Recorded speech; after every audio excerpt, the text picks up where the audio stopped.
Jack cake ತಿನ್ನಿ. ನೀವೆಲ್ಲ ಯಾರು? ಎಲ್ಲಿಂದ ಬಂದ್ರಿ? ನಾವೆಲ್ಲ ನಿನ್ನ ಕೊಳಕು ಕೈಗೆ ಅಂಟಿದ್ದ ಬ್ಯಾಕ್ಟೀರಿಯಾಗಳು. ಅದು ಹೇಗೆ? ಮೀನಾ, ನಿನ್ನ ಆಟವಾಡಿ ಬಂದೆ. ನಿನ್ನ ಕೊಳಕು ಕೈಗಳನ್ನ ತೊಳೆಯೋದಕ್ಕೆ ಮರ್ತು ಬಿಟ್ಟೆ. ಕೈ ತೊಳೆದ್ರೆ ಏನಾಗುತ್ತೆ? ಸ್ವಲ್ಪ ನಿನ್ನ ಕೈಗಳನ್ನು ನೋಡು.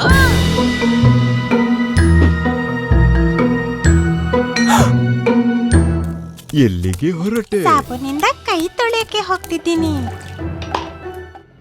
ಮೀನಾಳಿಗೆ ಇವತ್ತು ತಿಳಿಯಿತು. ನೀವು ತಿಳ್ಕೊಂಡ್ಬಿಡಿ, ಕೈಗಳನ್ನ ಸ್ವಚ್ಛವಾಗಿಡೋದು ಎಷ್ಟೊಂದು ಅಗತ್ಯ ಅಂತ. ನಾವು ನಮ್ಮ ಕೈಗಳನ್ನ ಸ್ವಚ್ಛವಾಗಿಟ್ರೆ ಬ್ಯಾಕ್ಟೀರಿಯಲ್ ಇನ್ಫೆಕ್ಷನ್ ಆಗೋದಿಲ್ಲ ಮತ್ತು ನಾವು ಆಂಟಿಬಯೋಟಿಕ್ಸ್ ಹೆಚ್ಚು ಸೇವಿಸಬೇಕಾಗಿಲ್ಲ. ಆಗ ಬ್ಯಾಕ್ಟೀರಿಯಾ ಮೇಲೆ ಆಂಟಿಬಯೋಟಿಕ್ಸ್ ನ ಪ್ರಭಾವ ಕಡಿಮೆ ಆಗೋದಿಲ್ಲ. ಹಾಗಾಗಿ ಬಹಳ ಅಗತ್ಯ. ಆರೋಗ್ಯವಾಗಿರಿ, ಸ್ವಚ್ಛವಾಗಿರಿ.